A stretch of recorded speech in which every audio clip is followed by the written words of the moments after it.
네, 이슈 칼럼입니다. 오늘은 AS빔의 김영진 대표와 함께합니다. 안녕하세요. 안녕하십니까? 네. 이제 우리 증시 그리고 뉴욕 증시를 봤을 때 그렇게 큰 문제 없이 가주는 것 같다라는 느낌은 받고 있어요. 아무래도 코로나19 백신 개발 소식들도 연이어 나와주고 있고요. 우리 지수를 보면 코스피 200 지수가 이제 사상 최고치를 가까이 갔다, 이제 거의 근접했다라고 봐야 될 것 같은데 어떻게 보고 계신가요? 네, 말씀하신 대로 종합지수는 이제 근접을 하고 있고, 코스피 200 지수는 이미 사상 최고치에 들어섰습니다. 그리고 선물지수도 마찬가지로 사상 최고치에 들어섰습니다. 그래서 대세 상승기 때마다 나타났었던 대형주 그리고 업종 대표주의 시세가 주도를 했기 때문에 이번에도 그러한 모습이 나타나면서 코스피보다 코스피 200 지수가 좀 더 빨리 올라가는 그런 모습이 나타나고 있습니다. 그래서 과거에도 그러한 모습이 나타났다는 점을 한번 비교하기 위해서 제가 코스피하고 코스피 200 지수의 흐름을 이렇게 비교한 표를 만들었습니다. 방향은 당연히 같겠죠. 코스피하고 코스피 200 지수가 방향이 틀릴 수는 없는데 탄력이 좀 틀리다는 것이죠. 코스피 200 지수가 제가 검은색 선으로 이렇게 표시를 했고요. 그리고 코스피 지수는 그냥 일봉으로 이렇게 표시를 했습니다. 하락 시에는 비슷하게 내리죠.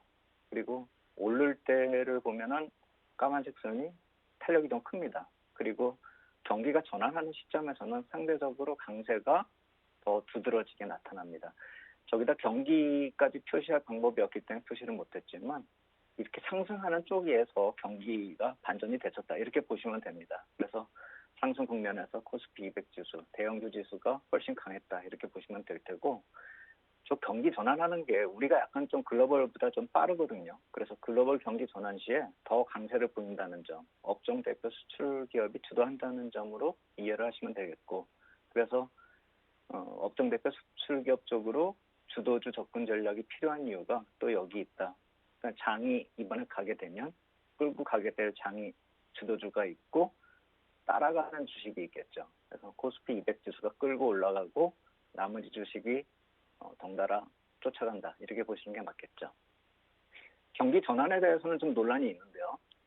지난주에 공개된 10월 기준 OECD 경기 선행지수가 공개가 됐는데 제가 오늘 그 표는 가져오지 않았습니다. 몇 번 보여드렸기 때문에 다음 달 정도에 다시 한번 보여드리고요. 10월 기준으로 놓고 봤을 때 이머징 마켓 중심의 경기 확장세 지속되고 있거든요. 그리고 한국은 8월 이후 3개월 연속 확장세고요. 10월의 특징적인 모습은 중국이 드디어 100을 넘어서면서 확장세 진입을 했습니다. 그리고 OECD 전체하고 미국은 확장세 진입하는 시점을 계산을 해보면 지금같이 올라올 경우에 한 4, 5개월 정도 이후가 될 것 같습니다. 4, 5개월 이후라고 한다면은 11, 12, 1, 2, 3 해가지고 내년 2월이나 3월 정도께부터는 탄력이 더 강해질 수 있다. 이렇게 볼 수가 있겠죠. 다만 이러한 중장기적으로 긍정적인 요인들이 좀 상승의 동력이 되고 있어서 시장이 좋다 이렇게 볼 수가 있는데, 단기적으로 오늘 내일 사이에 봐야 할 추가적인 좀 악재들, 좀 조정을 만들 수 있는 것이 무엇인가 좀 따져본다면은 미국 쪽에서는 오늘 밤에 20년물 국채의 발행 일정이 있고요. 내일 밤에 10년물 팁스, 그러니까 물가 연동 채권 발행 일정이 있는데 각각 240억 불, 120억 불 이렇게 예정되어 있습니다. 그래서 금리에 영향을 주고 또 패드 정책의 시그널이 될 수 있는 흐름이 나타날 수 있다는 점 감안해야 될 것이고요. 그래서 유동성 측면에서, 그러니까 글로벌 유동성 측면에서는 장기 조정 가능성 오늘 내일 사이에 있지만 그것은 큰 흐름 속에서 장물결 정도로 볼 필요가 있지 않을까 이렇게 생각이 됩니다. 네, 큰 흐름 속에서는 그래도 좀 긍정적으로 보고 있는 것 같은 느낌인데, 그렇다면 앞으로 외국인들의 매수세 계속 이어질 수 있을 거라 보시나요? 네, 그쪽을 보려면 두 가지를 봐야 된다라고 생각이 됩니다. 환율과 채권지수 이 두 개를 봐야 된다라고 생각이 됩니다. 환율 관점에서 먼저 보시면은 제가 달러 인덱스하고 원달러 흐름의 비교표를 만들어 봤는데요. 과거 외국인 쪽에서 강하게 매수가 됐었던 그 구간들을 제가 빨간 박스권으로 표시를 했습니다. 가장 중요한 건 달러 인덱스 푸른색 선이 좀 약세 기조 아래쪽으로 내려와야 된다는 것이고요. 원달러로 표시를 한 그 빨간색 선, 이것은 지금 아래로 내려오는 게 절상되는, 그러니까 가치가 올라가는 그 개념이거든요. 그렇기 때문에 달러 인덱스가 아래로 내려오고 저 빨간색 선도 아래로 내려오면서 절상이 되는 시점에서 외국인 매수세가 항상 들어오고, 지금 세 구간을 지금 제가 박스권으로 표시를 했었는데 2017년에서 2018년 그리고 2019년 초 그리고 맨 오른쪽이 올해 10월을 표시를 한 것이고요. 그리고 11월 구간에서는 10월과 마찬가지로 빨간색 선이 빠르게 떨어지고 있죠. 우리나라 원화가 그만큼 빨리 절상이 되고 있다는 뜻입니다. 이제 저 괴리가 거의 2017년도 괴리 수준 정도까지로 들어서고 있죠.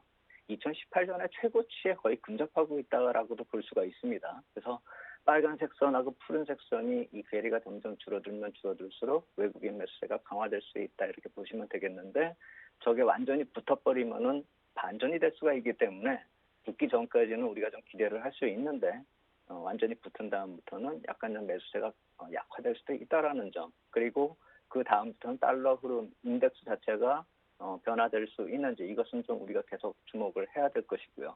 또 한 가지는 이머징 마켓 시장의 투자 매력도 관점으로 보는 것인데 EMBI 스프레드 산출이 기초가 되는 이머징 마켓 채권 지수 흐름을 근거로 보는 것입니다. 그래서 제가 미 국채 흐름하고요. 이머징 마켓 채권 지수를 한 화면에 넣었습니다. 그러니까 위쪽에 푸른색 선이 미국 채권 지수고요. 그리고 미국 채권 가격이고요. 아래쪽에 붉은색 선이 이머징 마켓 채권 가격입니다. 근데 이것이 마찬가지로 과거에 외국인 매수세가 들어왔던 까만색 구간을 제가 표시를 했습니다.